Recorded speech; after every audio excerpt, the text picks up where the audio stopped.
નમસ્તે વિદ્યાર્થી મિત્રો, કેમ છો? મજામાં? આજના વિડીયો લેક્ચરમાં આપ સૌનું સ્વાગત છે. તો આજના વિડીયો લેક્ચરમાં આપણે ધોરણ 6 વિષય ગણિત ચેપ્ટર 5 પાયાના આકારોની સમજૂતી, એમાં આપણે અગાઉના વિડીયો લેક્ચરમાં આપણે પાયાના આકારોની સમજૂતી થોડી મેળવી હતી. તો આજના વિડીયો લેક્ચરમાં આપણે સ્વાધ્યાય 5.1 નો અભ્યાસ કરીશું. તો જોઈએ વિદ્યાર્થી મિત્રો, સ્વાધ્યાય 5.1 એમાં પહેલો પ્રશ્ન આપણને આપેલો છે કે માત્ર નિરીક્ષણ કરી અને રેખાખંડોની સરખામણી કરવામાં કોઈ ગેરલાભ થાય છે? કે માત્ર નિરીક્ષણ કરી અને આપણે રેખાખંડો છે એ રેખાખંડોની સરખામણી કરવામાં આવે તો એનાથી આપણને કોઈ ગેરલાભ થાય છે?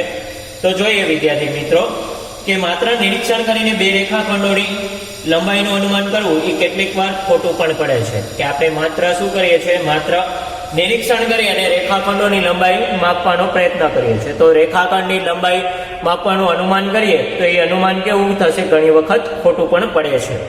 એટલે કે અહીંયા આપણે લખીએ તો માત્ર નિરીક્ષણ કરીને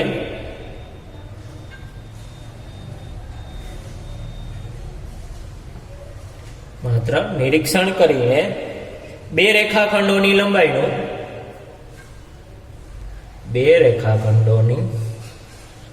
લંબાઈનું અનુમાન કરવું કેટલીક વાર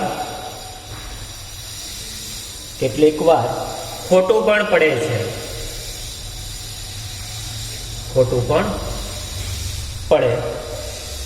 અહીં બાજુમાં આપણે બે આકૃતિ દોરીએ છીએ, એટલે કે બાજુમાં બે આકૃતિ અહીંયા આપણે દોરીએ.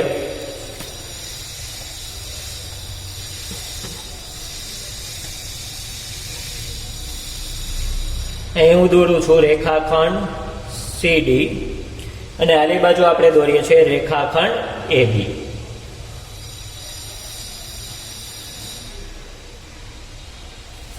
બરોબર, એટલે આ રીતે આપણે રેખાખંડ A અને રેખાખંડ CD દોર્યા. ત્યાંને હું નામ આપું છું રેખાખંડ CD. આ C અને આ D, અને આને આપણે નામ આપીએ છીએ A અને B. બરોબર, એટલે કે બાજુમાં આપેલી આકૃતિમાં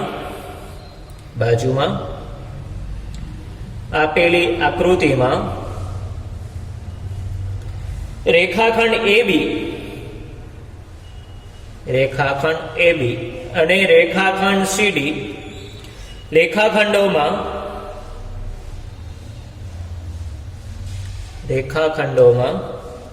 બંને રેખાખંડની લંબાઈ સરખી લાગે છે. કે અહીંયા આપણે જોશું તો આપણને બંને રેખાખંડની લંબાઈ આમ અનુમાન લગાવીએ તો અનુમાન લગાવતા આપણને બંને રેખાખંડોની લંબાઈ કેવી લાગે છે, લગભગ સમાન લાગે છે. પરંતુ બંને રેખાખંડની લંબાઈ કેવી છે, હકીકતમાં અલગ અલગ છે. એટલે કે બાજુમાં આપેલી આકૃતિમાં રેખાખંડ AB અને રેખાખંડ CD રેખાખંડોમાં બંને રેખાખંડની લંબાઈ સરખી લાગે છે.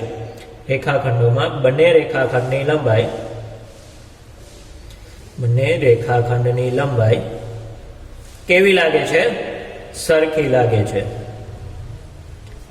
કે બાજુમાં જે આપેલા બે રેખાખંડ છે, રેખાખંડ AB અને રેખાખંડ CD, તો એ રેખાખંડોમાં બંને રેખાખંડની આપણે લંબાઈનું અનુમાન લગાવ્યું હોય તો આપણને બંને રેખાખંડની લંબાઈ લગભગ કેવી લાગે છે, સમાન લાગે છે. પરંતુ ખરેખર આપણે જોઈએ કે ચોકસાઈપૂર્વક એનું માપ લઈએ તો બંને રેખાખંડની લંબાઈ કેવી છે, અલગ અલગ છે. એટલે કે પરંતુ ખરેખર બે રેખાખંડોની લંબાઈ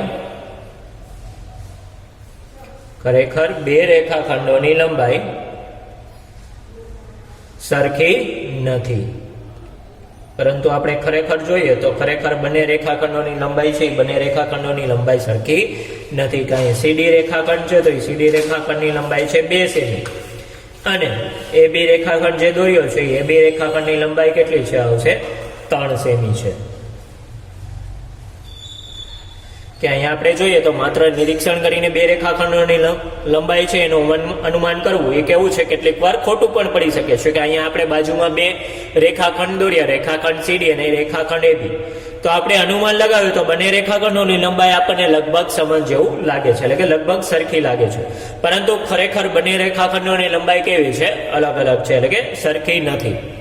અહીં રેખાખંડ CD ની લંબાઈ છે 2 સેમી, જ્યારે રેખાખંડ AB ની લંબાઈ છે 3 સેમી. એટલે કે માત્ર નિરીક્ષણ કરી અને રેખાખંડોની સરખામણી કરવામાં આવે તો આપણે રેખાખંડોનું ચોક્કસ માપ મેળવી શકતા નથી. એટલે કે રેખાખંડો છે એ રેખાખંડોની લંબાઈને આપણે ચોક્કસ રીતે સરખામણી કરી શકતા નથી. ત્યારબાદ બીજું આપણને આપેલું છે કે રેખાખંડની લંબાઈ માપવા માટે માપપટ્ટી કરતા દ્વિભાજક શા માટે વધુ ઉપયોગી છે. તો રેખાખંડની લંબાઈ માપવા માટે માપપટ્ટી કરતા દ્વિભાજક શા માટે વધુ ઉપયોગી છે.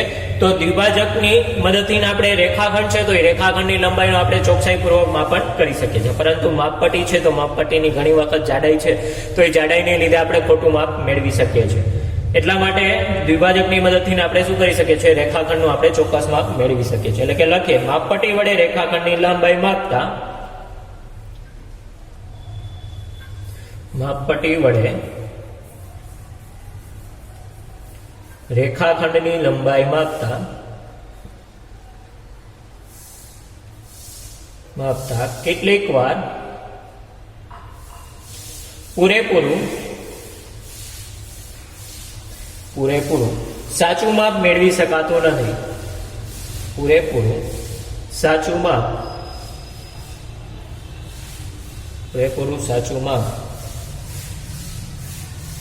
મેળવી શકાતું નથી. માપપટ્ટી પરના આંકાની પ્રમાણભૂતતા માપપટ્ટી પરના આંકાની પ્રમાણભૂતતા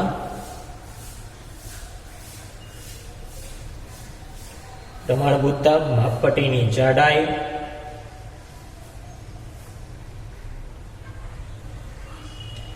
પછી આપણા માપનની રીતની સતી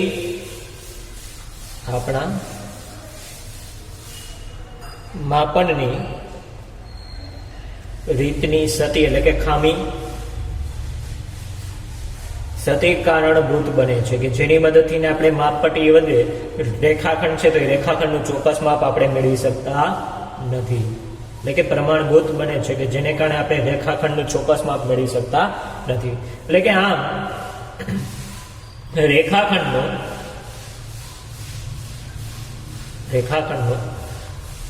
સાચું માપન કરવા દ્વિભાજકનો ઉપયોગ કરવો જોઈએ. સાચું માપન કરવા દ્વિભાજકનો ઉપયોગ કરવો જોઈએ કે દ્વિભાજકની મદદથી આપણે રેખાખંડની લંબાઈ છે એ વધારે ચોકસાઈપૂર્વક માપી શકીએ છીએ. કે દ્વિભાજક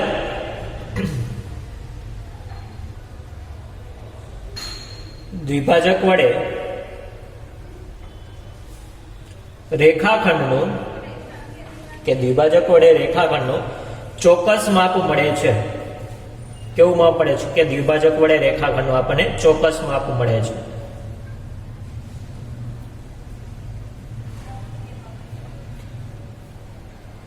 પછી દ્વિભાજકના પાક્યામાં અણી હોય છે કે દ્વિભાજક છે તો એ દ્વિભાજકના પાક્યામાં શું હોય છે, અણી હોય છે. એટલે કે દ્વિભાજકના પાક્યામાં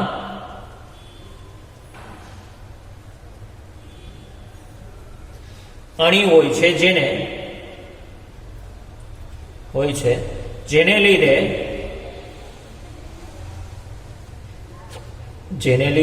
માપપટ્ટી ઉપર મૂકવામાં અને રેખાખંડના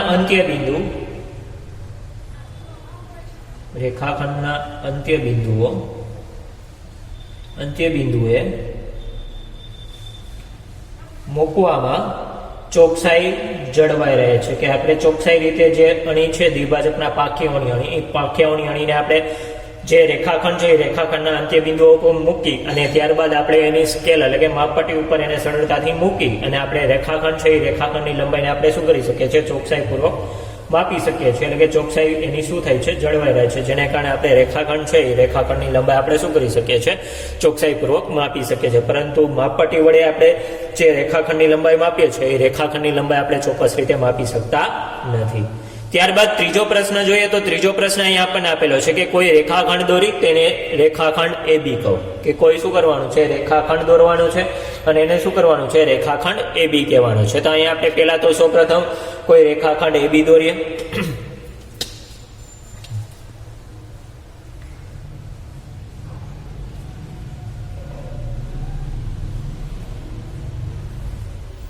એટલે કે આપણે કોઈ દોર્યો રેખાખંડ AB, બરોબર.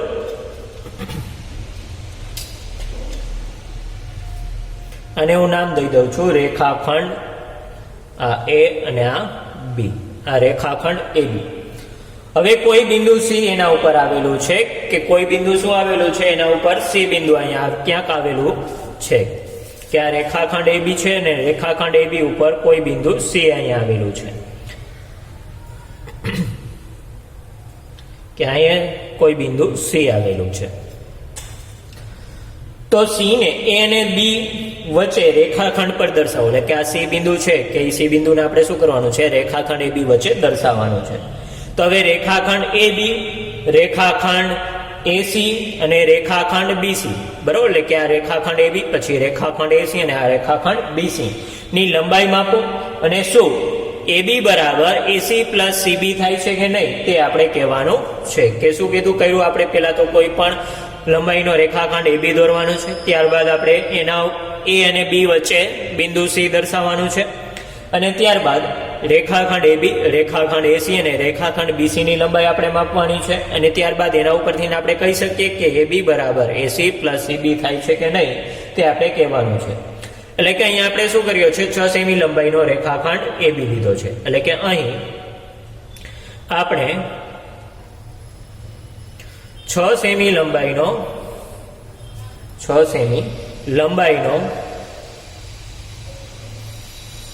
રેખાખંડ AB દોર્યો છે.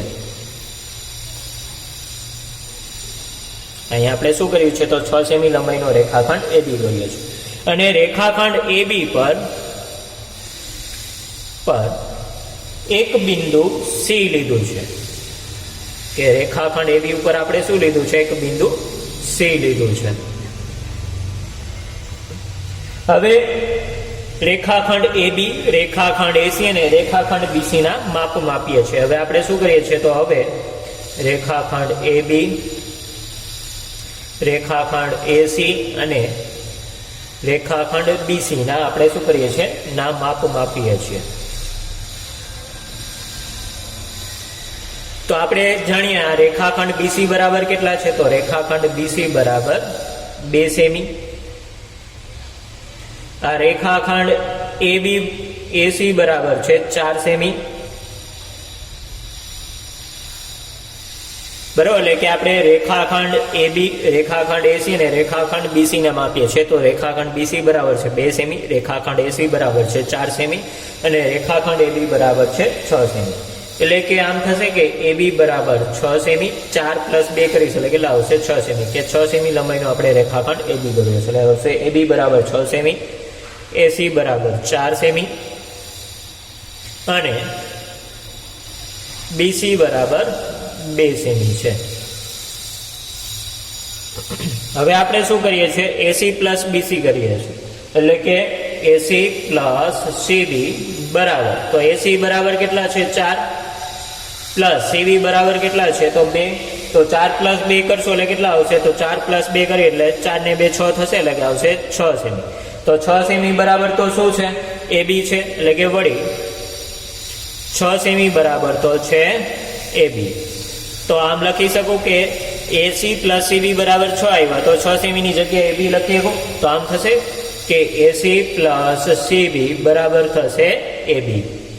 એટલે કે બે બાજુનો આ AC પ્લસ BC કરું તો એના બરાબર 6 આવે છે. તો 6 બરાબર શું છે, AB છે. તો 6 સેમી બરાબર લખું છું AB. એટલે કે આથી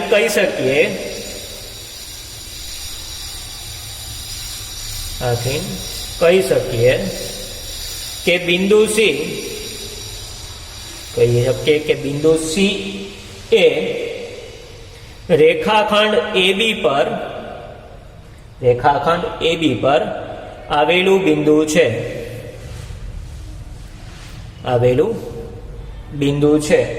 જેથી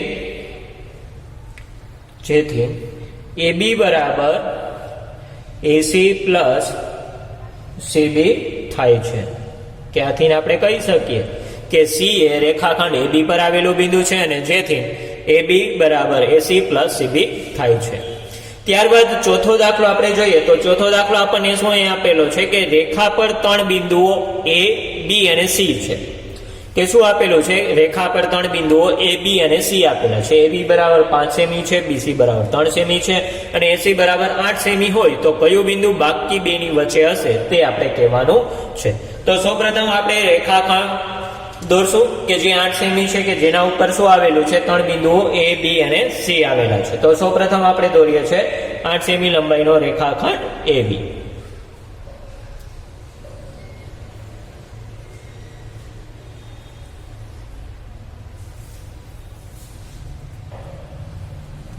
બરોબર. હવે શું આપેલું છે, 8 સેમી લંબાઈનો રેખાખંડ એ બી આપણને આપેલો છે. એટલે કે અહીંથી પેલું આપણને આપેલું છે કે એ બી બરાબર 5 સેમી. એટલે કે અહીંથી લઈ છીએ એ અને 5 સેમી લા 1 2 3 4 અને 5. એટલે કે આ થશે 5 સેમી.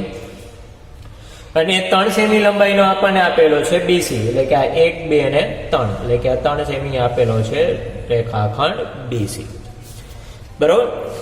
તો આ રીતે થશે રેખાખંડ એબીસી કે 3 બિંદુ આવેલા છે એ બી અને સી. કે આને કહી દઉં છું એ, આ બી અને આ સી. કે એ બી નું માપ આપણને કેટલું આપેલું છે, 5 સેમી આપેલું છે. એટલે બી બરાબર 5 સેમી, બીસી બરાબર આપેલું છે 3 સેમી અને એસી બરાબર આપણને આપેલું છે 8 સેમી. એટલે કે આ થશે આખું 8 સેમી. એટલે કે બી બરાબર 5, બીસી બરાબર 3 સેમી અને એસી બરાબર આપણને આપેલું છે 8 સેમી. તો કયું બિંદુ છે એ બાકી બેની વચ્ચે હશે તે આપણે કહેવાનું છે. તો પ્રશ્નમાં આપ્યા પ્રમાણે શું થશે, તો પ્રશ્નમાં આપ્યા પ્રમાણે એક રેખા પર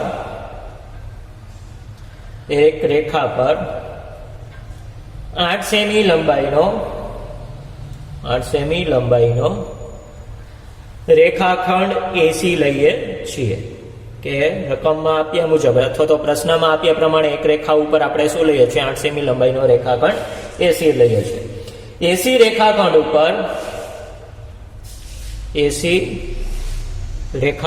ઉપર એ બી બરાબર 5 સેમી લઈએ છીએ. એ બી બરાબર 5 સેમી થાય તેવું, એ બી બરાબર 5 સેમી થાય તેવું બિંદુ આપણે બી લઈએ છીએ. થાય તેવું બિંદુ બી લઈએ છીએ. કે રેખાખંડ એસી છે તો એ રેખાખંડ એસી ઉપર એ બી બરાબર 5 સેમી થાય તેવું આપણે બિંદુ કયું લઈએ છીએ, તો બિંદુ બી લઈએ છીએ. હવે આપણે બીસી મેળવવું હોય તો બીસી બરાબર શું થશે, તો બીસી એટલે કે આ મેળવવું છે તો આખાઈમાંથી હું આટલો ભાગ બાદ કરી દઉં તો મને આ બીસી મળશે. એટલે કે આખા ભાગમાંથી આટલો ભાગ બાદ કરું છું. આખો ભાગ એટલે આવશે એસી, એમાંથી આટલો ભાગ બાદ કરું છું એટલે આવશે એબી. તો એસી બરાબર કેટલા છે, 8 અને એબી બરાબર છે 5 સેમી. એટલે કે આવશે -5. તો 8 માંથી 5 બાદ કરશો એટલે કેટલા થશે, તો 8 માંથી 5 બાદ કરીએ એટલે આવશે 3 સેમી થાય. તો એબી પ્લસ બીસી બરાબર કેટલા થશે, તો આપણે આમ લઈ એબી પ્લસ બીસી. તો એબી કેટલા છે, 5 પ્લસ બીસી આપણને કેટલા મળ્યા, 3. તો એબી પ્લસ બીસી એટલે કે 5 પ્લસ 3 કરશું તો કેટલા મળે છે, 8 સેમી મળે છે. તો 8 સેમી બરાબર તો શું છે, એટલે કે વળી 8 સેમી બરાબર તો એસી છે. એટલે કે તેથી આપણે આમ લખી શકીએ કે તેથી એબી પ્લસ બીસી બરાબર 8 સેમી બરાબર શું છે, એસી. તો 8 સેમી બરાબર લખીએ છીએ આપણે એસી થાય. તો આમ એસી રેખાખંડ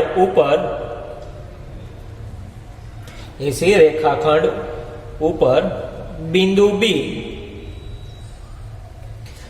બી આવેલું છે. કે આમ એસી રેખાખંડ ઉપર કયું બિંદુ આવેલું છે, તો આમ એસી રેખાખંડ ઉપર બિંદુ બી આવેલું છે. તેથી બિંદુ બી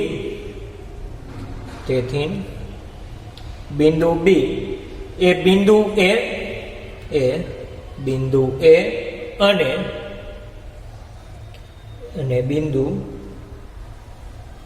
બિંદુ સી ની વચ્ચે આવેલું બિંદુ છે. એટલે કે બિંદુ બી છે એ શું છે, તો બિંદુ એ અને બિંદુ સી ની વચ્ચે આવેલું બિંદુ છે.